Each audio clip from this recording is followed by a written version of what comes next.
भारत के सभी राज्यों की खबर SNS न्यूज चैनल पर, खबर जो आपको रखे सबसे आगे। नमस्कार, आप देख रहे हैं एसएनएस न्यूज चैनल। आइए रुक करते देश की खास खबरों की ओर।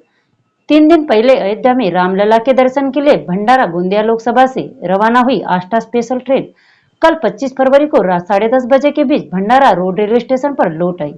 इसी बीच अयोध्या से भगवान श्री रामलला के दर्शन कर लौटे राम भक्तों की खुशी देखने को मिली है। इस अवसर पर भाजपा कार्यकर्ता, पदाधिकारी एवं स्थानीय नागरिकों सहित बड़ी संख्या में अयोध्या से रामलीला देखकर लौटे राम भक्त उपस्थित थे। महिला वीरांगनाएं राष्ट्रीय राजमार्ग को करेगी जाम। बताते चले कि शिहोरा से होकर गुजरने वाला भंडारा बालाघाट राष्ट्रीय राजमार्ग गड्ढों में तब्दील हो गया है। इस रास्ते से घर के पुरुष काम के लिए बाहर जाते हैं, जबकि बच्चे पढ़ाई के लिए शहर जाते हैं। ऐसे में हाईवे की हालत ने चिंता बढ़ा दी है। शिहोरा जिला परिषद समूह की सदस्य सुषमा पारडी ने जानकारी दी है कि बपेरा से तुमसर तक हाईवे खतरनाक हो जाने से नाराज वीरांगनाएं हाईवे जाम करेगी।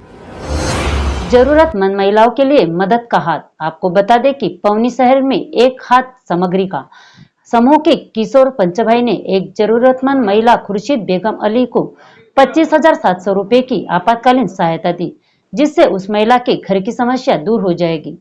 पवनी कस्बे की महिला खुर्शीद बेगम अली के पास कोई पक्का मकान नहीं था। मुस्लिम कमेटी ने उनके लिए कच्चा मकान बनवाया था। आज वह घर भी जर्जर हालत में है। इस घर में वह रहती थी, उसका कोई टाइटल डीड नहीं था। नगर परिषद ने उस भूखंड पर 25,700 रुपए का जुर्माना लगाया और भूखंड का स्वामित्व प्राप्त कर लिया। जालना के तीर्थपुरी में बस में लगाई गई आग। बताते चले कि रविवार से मराठा समुदाय फिर आक्रामक हो गया है। अंबाद तालुका के तीर्थपुरी में एक घटना घटी है, जहां कुछ लोगों ने एक बस में आग लगा दी। मनोज जारंगे पाटिल द्वारा शांति की अपील के बाद भी कुछ लोगों ने अंबाद तालुका के तीर्थपुरी में एक बस में आग लगा दी। जारंगे के साथियों को भी पुलिस ने हिरासत में लिया है। नागपुर पुलिस की अपराध शाखा की यूनिट 3 ने नागपुर में एक आयुर्वेदिक डॉक्टर की हत्या की योजना बनाने के आरोप में मध्य प्रदेश से एक संदिग्ध कॉन्ट्रैक्ट किलर को गिरफ्तार किया है। आरोपी की पहचान अजनी नगर भिंड मध्य प्रदेश निवासी आशीष जगदीश शर्मा 34 वर्षीय के रूप में हुई।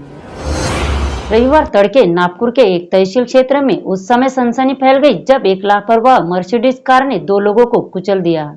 दिलचस्प बात यह है कि नागपुर के एक प्रतिष्ठित परिवार से आने वाले आरोपी ड्राइवर को घटना के 24 घंटे के भीतर जमानत दे दी गई। पुलिस सूत्रों के अनुसार वर्धमान नगर निवासी माधुरी शिशिर शारदा 37 वर्षीय और देशपांडे लेआउट निवासी रितिका उर्फ ऋतु दिनेश मालू 39 वर्षीय मर्सिडीज कार में सवार थे। हरियाणा में इंडियन नेशनल लोकदल के प्रदेश अध्यक्ष नपेश सिंह राठी जी की बहादुरगढ़ में कल रविवार की शाम के करीब बदमाशों ने गोली मारकर हत्या कर दी। इस घटना में 3 सुरक्षा कर्मियों भी घायल बताया जा रहा है कि बारही फाटक के पास यह घटना हुई है। वही भांजे संजय और निजी सुरक्षा कर्मी की हालत गंभीर बनी हुई है। उन्हें ब्रह्म शक्ति संजीवनी अस्पताल में भर्ती कराया गया। नपेश सिंह राठी के परिवार का पोस्टमार्टम से इनकार। 3 भाजपा नेताओं के खिलाफ FIR। सूत्रों के मुताबिक पुलिस ने राठी के भांजे संजय की शिकायत पर भाजपा के पूर्व MLA नरेश कौशिक, पूर्व चेयरमैन कर्मवीर राठी, पूर्व मंत्री मांगेराम राठी के बेटे सतीश नंबरदार, राहुल, कमल और गौरव के खिलाफ हत्या समेत 8 धाराओं के तहत FIR दर्ज की है। हरियाणा विधानसभा के बजट सत्र में नपेश सिंह राठी के मर्डर का मामला उठा। कांग्रेस ने सरकार से हाईकोर्ट के जज या CBI से जांच कराने की मांग की। गृह मंत्री ने अनिल विज ने जवाब दिया है कि नपेश सिंह ने खुरेक्षा मांगी थी, लेकिन वह उनके पास कभी नहीं आए। धमकी देने वाले को पुलिस ने गिरफ्तार कर लिया था। हम CBI जांच कराने को तैयार है। 22 साल से फरार सिमी आतंकी हनीफ शेख गिरफ्तार। दिल्ली पुलिस ने भुसावल से पकड़ा। पहचान छिपाकर उर्दू स्कूल में टीचर बन गया था। बताते चले कि students Islamic movement of India का आतंकी हनीफ शेख को 22 साल बाद पुलिस ने गिरफ्तार कर लिया है। 47 साल का हनीफ कई युवाओं को आतंकी ट्रेनिंग देता था और प्रतिबंधित संगठन के मैग्निस का एडिटर भी था। उसे 22 फरवरी को महाराष्ट्र के भुसावल से पकड़ा गया है, जहां हनीफ पहचान छुपाकर रहता था और एक उर्दू स्कूल में टीचर बन गया था।